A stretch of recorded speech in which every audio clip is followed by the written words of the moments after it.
kanalıma xoş gəlmisən. Bugün çox da sözü uzatmadan birbaşa videoya keçmək istəyirəm və bugün danışacağımız şey negativ, mənfi düşüncələrimizdir. Əslində mənfi düşüncələr hər birimizin içində var. Necə ki, müsbət düşüncələr var, eyni şəkildə mənfi düşüncələr də var.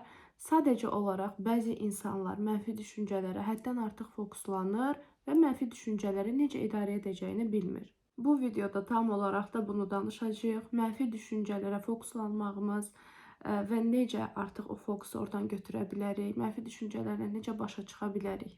Ümumiyyətlə, mənfi düşüncə o demək deyil ki, pis düşüncədir. Sadəcə olaraq bizim həyatımıza zərər verən, bizə yaxşı gəlməyən, necə desək, toksik bir düşüncə sisteminə deyirik biz mənfi və neqativ düşüncələr.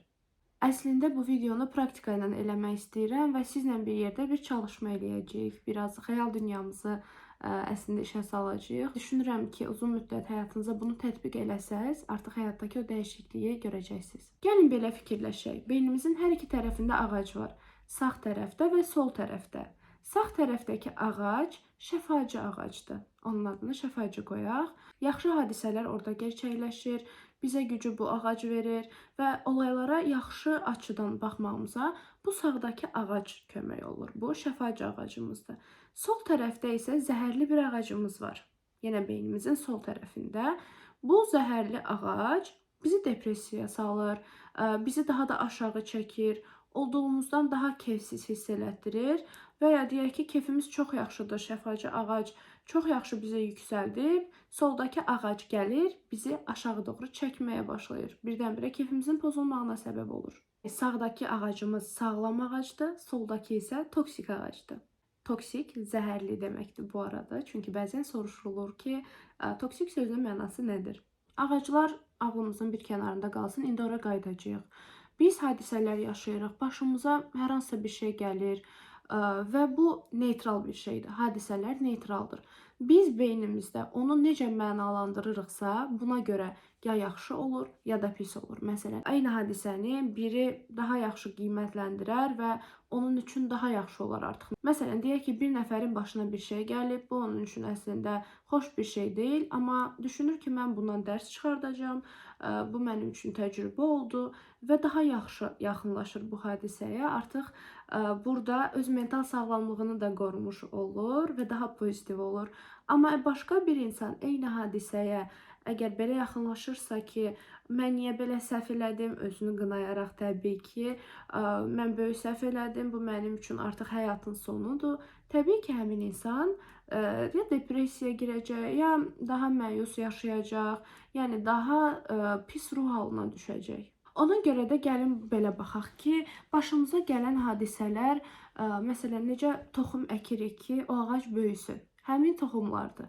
Qaydırıq yenə sağ ağaca və sol ağaca. Bir hadisə gəldi və siz götürüb bunu soldakı ağaca əkəndə artıq neqativ baxmağa başlayırıq, mənfi və toksik baxmağa başlayırıq. Sağdakı tərəf qalır hələ burada.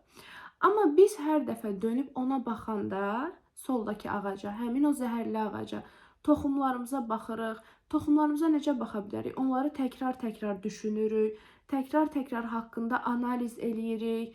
Artıq bu keçmişdə qalmış olsa belə qaydırıq keçmişə, orada belə desəydim, bunu elə eləsəydim, eləyə-eləyə fərqində olmadan bu ağacı sulamağa başlayırıq.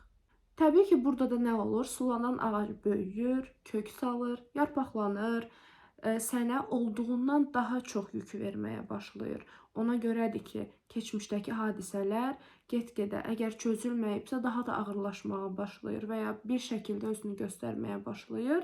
Sağ tərəfdəki ağac isə heç sulanmadığı üçün çürüməyə başlayır. İndi deyirsən ki, yəqin bura qədər başa düşdüm. Mən o ağacı sulayıram. Ona görə neqativ düşüncələr məni idarə eləməyə başlayır. Bəs indi nə eləmək lazımdır? Ümumiyyətlə, həmişə bunu seanslarda da deyirik ki, problemi çözməyin ilk yolu fərqində olmaqdır. O problemin varlığını qəbul eləməkdir. Fərqində olmaqdır ki, daha sonra çözüm yolu axtara bilək ona. Biz artıq fərqinə vardıq ki, soldakı ağacdadır həmişə fokusumuz. Onu böyüdürük, onu suluyuruq. O artıq budaqlanır, yarpaqlanır. Bunu bildik və gördük. İndi səndən istəyim budur ki, bunu başa düşdün ki, bu ağacı böyüdürsən, Amma bu ağacı sən böyütmüsən və bu ağacı sən quruda bilərsən. Bəs bir ağacı necə qurutmaq olar? Onu sulamayaraq. Yavaş-yavaş o sudan kəsdikcə ağac artıq başlayır öz kökündən qurumağa.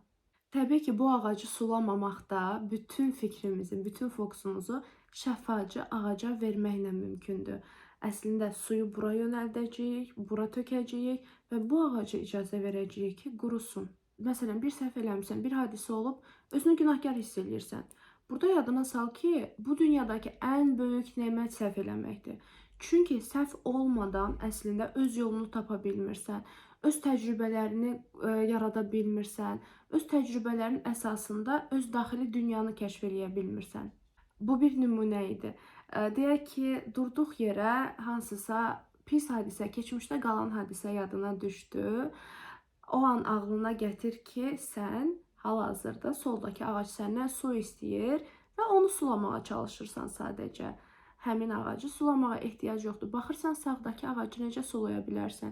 Eyni zamanda neqativin yanında olan pozitiv yönlərə bax, müsbət yönlərə bax. Hansı ki, sənə bir şeylər qatıb, sən özün üçün bir şeylər qazanmısan orada və ya başqa pozitiv olaylar ki, sənə yaxşı təsir eləyib. Hər zaman bu ağaclar ağlında olsun. Ağlına düşüncə gələndə birinci soruş özündən: mən hansını sulayıram hal-hazırda? Soldakı zəhərli ağacı, yoxsa sağdakı şəfaci ağacı? Özünü bunun üçün tələsdirmə, çünki bilmirəm neçə yaşındasan, videoya baxırsan, bəlkə 15, bəlkə 18, bəlkə 30. Deyək ki, 30 yaşındasan, 30 ildir. Əgər soldakı ağacı sulamısansa, o ağac artıq var olmaqdan keçib, kök salıb, sarmaşıqlaşıb, milyonlar dənə budağı var. Ona görə birdən-birə ağacı qurutmaq asan deyil və birdən-birə fokusunu sağdakı ağaca yönəltmək də asan deyil. Bunun üçün özünə zaman ver. Sadəcə bunun bir müddət olduğunu düşün. Necə ki, bu günə qədər soldakını sulamağı öyrənmisən, bu gündən sonra da yavaş-yavaş sağdakını sulamağı öyrənəcəksən. Həyat ümumiyyətlə həmişə özünə zaman verən, özünə qarşı təmkinli olan, özünə qarşı mərhəmətli olan insanları sevir. Necə ki, bir müəllimə balaca bir şagirdə yazı yazmağı öyrədəndə birinci dəfədən A hərfini yazmadı deyə ona əsəbləşmir. Çünki həmin uşaq da A hərfi ilə ilk dəfə tanış olur. Nə üçün sən də buna görə özünə əsəbləşməlisən? Sən də bəzi duyğularla, bəzi çevirmələrlə və ya bəzi davranışlarla ilk dəfədə tanış olursan.